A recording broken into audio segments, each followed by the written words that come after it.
examination, plan to use this order to assess each joint. Inspect the joint and skin, noting joint size and contour and skin color and characteristics. Palpate each joint, including its temperature, muscles, bony articulations, and joint capsule. Test range of motion to detect any limitation. Test muscle strength by applying an opposing force as the person performs range of motion. With the person seated, examine the temporomandibular joint. Inspect the area anterior to the ear.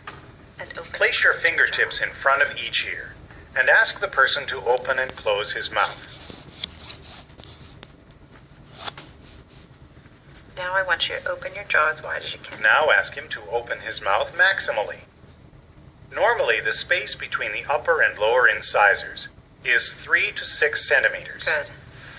Now I need you to open your mouth partially and move your jaw from side. Then ask him to open his mouth partially and move his lower jaw from side to side. Normally, he can move it 1 to 2 centimeters. Now open your mouth partially. Also ask him to stick out his lower jaw. It should protrude without deviation.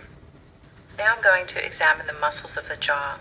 I need you to clench your teeth. With the person clenching his teeth, palpate the temporalis and masseter muscles. Compare the right and left sides, which should be the same in size, firmness, and strength. Good.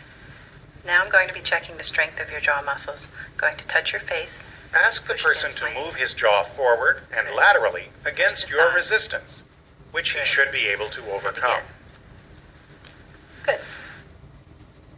Now I need you to sit up straight so I can examine the head and neck Inspect areas. the person's head and neck alignment. The cervical spine should be straight and the head erect. An older adult's neck may show an increased concave curvature and a backward head tilt to compensate for spinal kyphosis. Now I'm going to lower your gown. Tilt your head forward just a little bit, please. Palpate the spinous processes and the sternomastoid.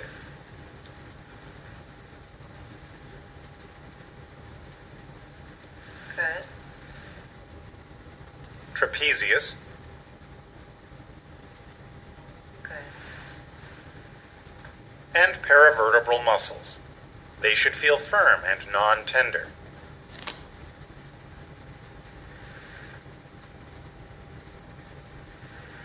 Now I'm going to check the mobility Next, of your neck. check range of motion by asking the person to move his head in different directions.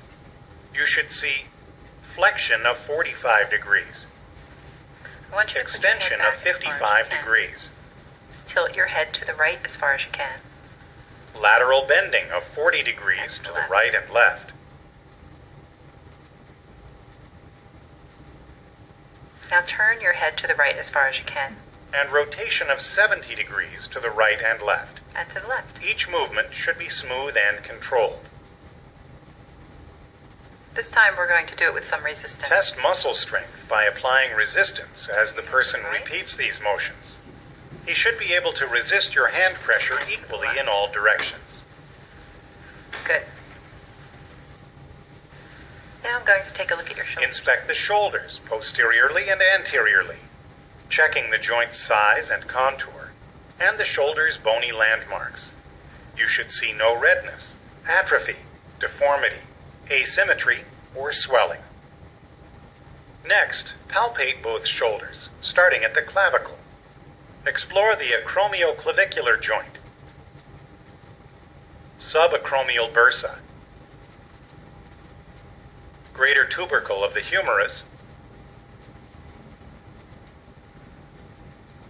glenohumeral joint, biceps groove, and scapula. You should detect no muscle spasm or atrophy, swelling, heat, or tenderness. Okay. Now test shoulder range of motion by asking the person to perform 6 I'm going movements. to examine the range of Cup your hands over his shoulders My to hands detect on your crepitus, shoulders. I which want you should to not raise be your present. arms above your head. During range of motion testing, you should see forward flexion of 180 degrees. Good. and take your arms behind you as far as they can go. Hyperextension up to 50 degrees. Good. Now I'd like you to take your arms, reach behind your back, and try and touch your shoulder blades with your hands. Internal rotation of 90 degrees. Good. Now take both arms, raise them up above your head, and put your palms together. Abduction of 180 degrees.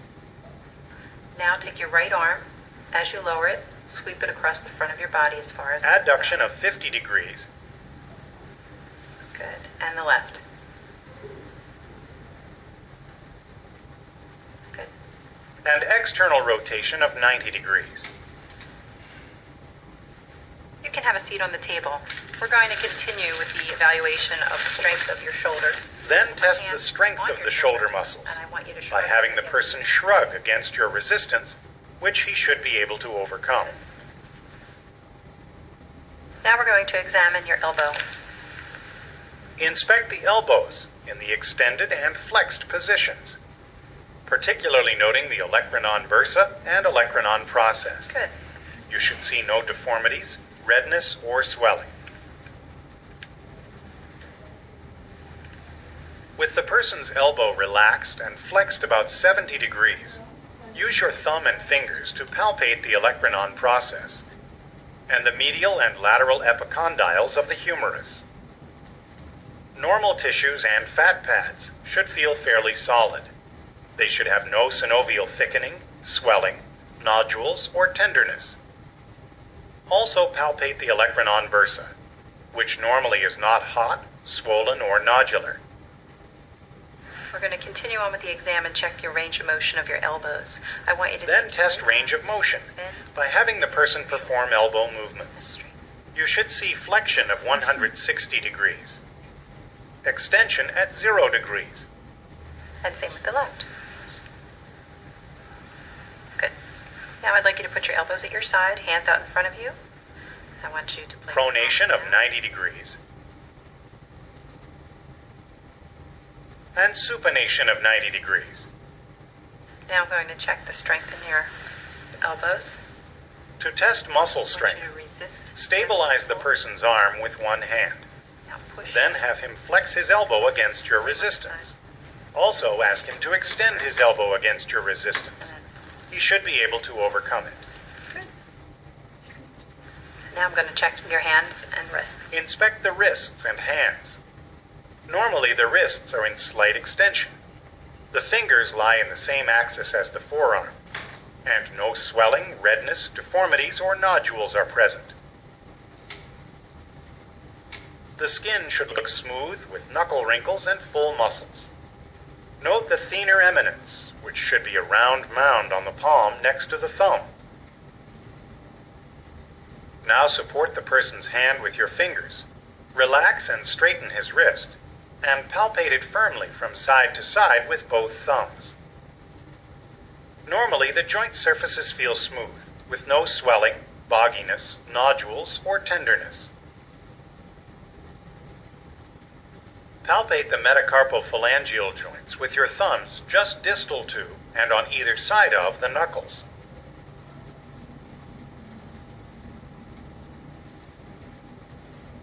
Then, using your thumb and index finger in a pinching motion, palpate the sides of the interphalangeal joints.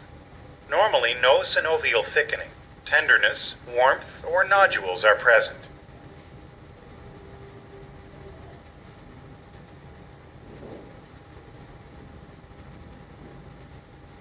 Now I'd like you to put your arms at your side. Next, hands test out. range of motion by asking the person to perform wrist and hand movements. You should see wrist extension of 70 Put your degrees, fingertips up, flexing your hands upward. wrist flexion of 90 degrees, And hands all the way down, pointing to the floor. Good. finger hyperextension of 30 degrees at the metacarpophalangeal joints, finger flexion of 90 degrees. Now keeping your arms at your side, I want you to try and turn your wrists Ulnar deviation of 55 degrees, to the middle. radial deviation of 20 degrees, To the middle. And spread your And fingers. finger abduction of 20 degrees. Good. Now I'd like you to make a fist with each hand. Also ask the person to make a tight fist. Good. Now I'm going to have you touch the thumb to the tip. And then touch the thumb to each fingertip And the base. and to the base of the little finger. The response should be equal bilaterally. Good. Now I'm going For to muscle strength one testing, leg.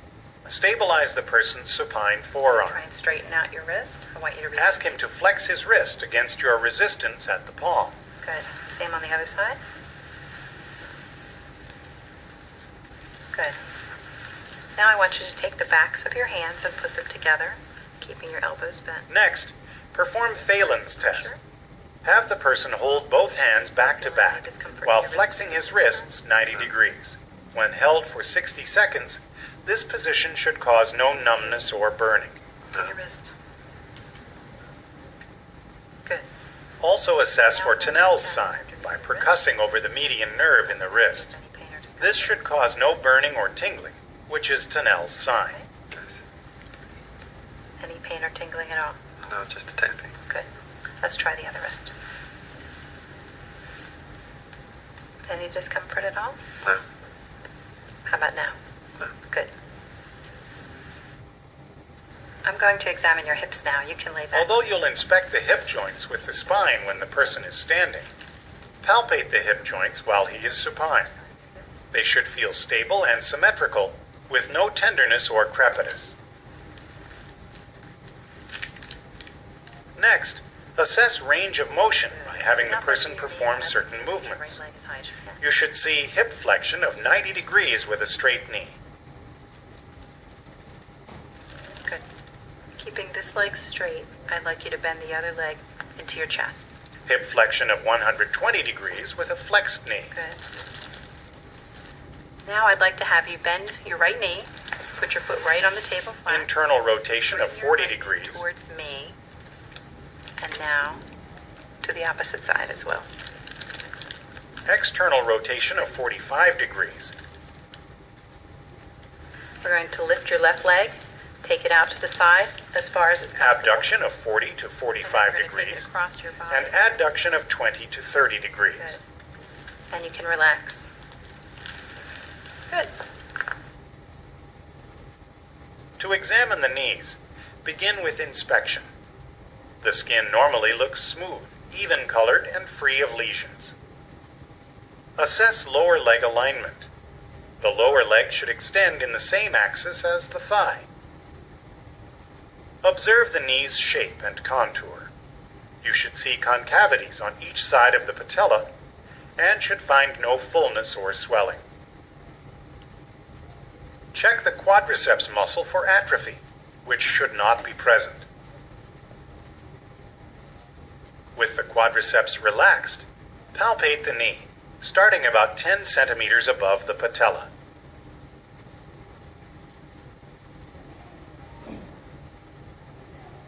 Using your thumb and fingers, palpate down toward the knee, exploring the suprapatellar pouch.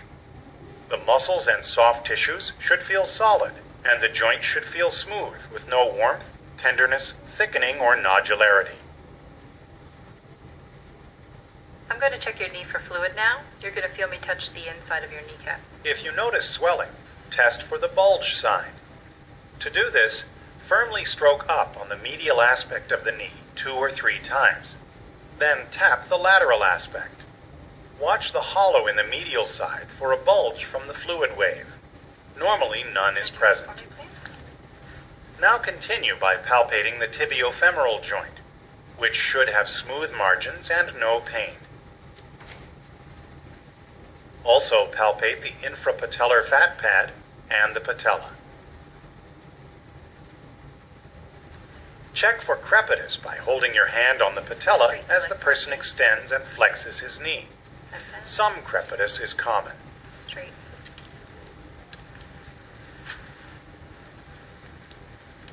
Good.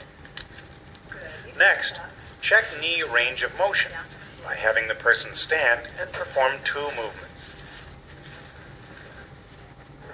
You can stand here and hold on to You the should table see for balance. flexion of 130 to 150 degrees Good. and extension of 0 to 15 degrees. Good. Now, without holding on to the table, I'd like you to squat down to the floor and To stand test back muscle up. strength, have the person rise from a squat or from a low Good. chair. He should be able to rise without using his hands for support. Then, with the person seated, ask him to maintain knee flexion while you try to pull his leg forward. Very good. Now I'm going to examine your feet. Inspect the person's ankles and feet while he's in a non-weight-bearing position. Compare both feet, noting the position of feet and toes, joint contours, and skin characteristics. The feet should align with the long axis of the lower legs. Most feet have a longitudinal arch. The toes should point straight forward and lie flat. The ankles should be smooth, bony prominences with even-colored skin. You should see no lesions, calluses, or bursal reactions. To palpate the ankle, grasp the heel with your fingers and palpate with your thumbs. The joint spaces should feel smooth and depressed, with no fullness, swelling, or tenderness. Then palpate the metatarsophalangeal joints between your thumb on the dorsum and fingers on the plantar surface.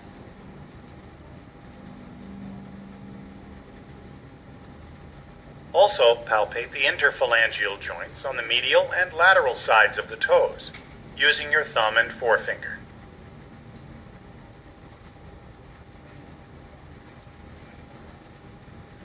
Good. Now I'd like to check the mobility. Test ankle range of motion I'd like you to by having the person perform various movements. You should see plantar flexion of 45 point your degrees, toes to your nose. dorsiflexion of 20 degrees, eversion of 20 degrees, and inversion of 30 degrees. Good. Now I'd like you to bend and straighten your toes. Also ask the person to flex and straighten his toes, which he should be able to do. Good. Now push your toes up against my hand. To assess muscle strength, Good. apply resistance as the person dorsiflexes and then plantar flexes his foot. He should be able to overcome your resistance. Good. And down. You can come down to the floor now. With the person standing, inspect the spine as well as the hips.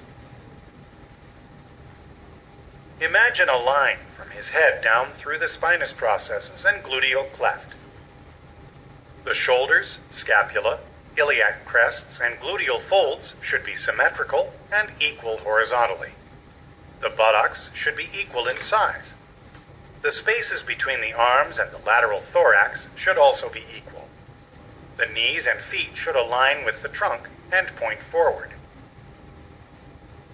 From the side, note the thoracic curve, which should be convex, and lumbar curve, which should be concave. In pregnant women, watch for lordosis. In postmenopausal women, especially white women, be alert for a rounded thoracic curve and decreased height, which suggest osteoporosis.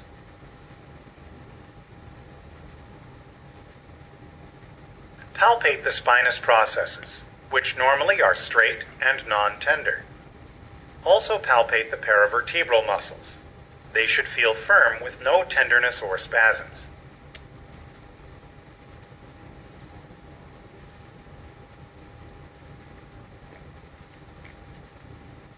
Check spinal range of motion by having the person bend forward and touch his toes. Look for flexion of 75 to 90 degrees, smooth symmetrical movement, and a C-shaped curve of the spine. In an adolescent girl, screen for scoliosis by observing from behind as she bends to touch her toes. Normally the spine is straight when bending forward and standing. Also, the ribs, scapula, and iliac crests should be symmetrical and equal in height. Now we're going to After stabilizing the pelvis with your hands, You're going Continue to assess range of motion by having the person perform spinal Your body movements. to the right. You should see lateral bending of 35 degrees to the right and left. And left. Good. I'd like you to lean back as far as you can. Extension of 30 degrees. Good. I'd like you to twist your shoulders to the right. Rotation of 30 degrees to the right and left. And left. Good. Now I'd like you to swing your right leg back. And leg hyperextension of 15 degrees. Thank you. Good. Good news. Everything looks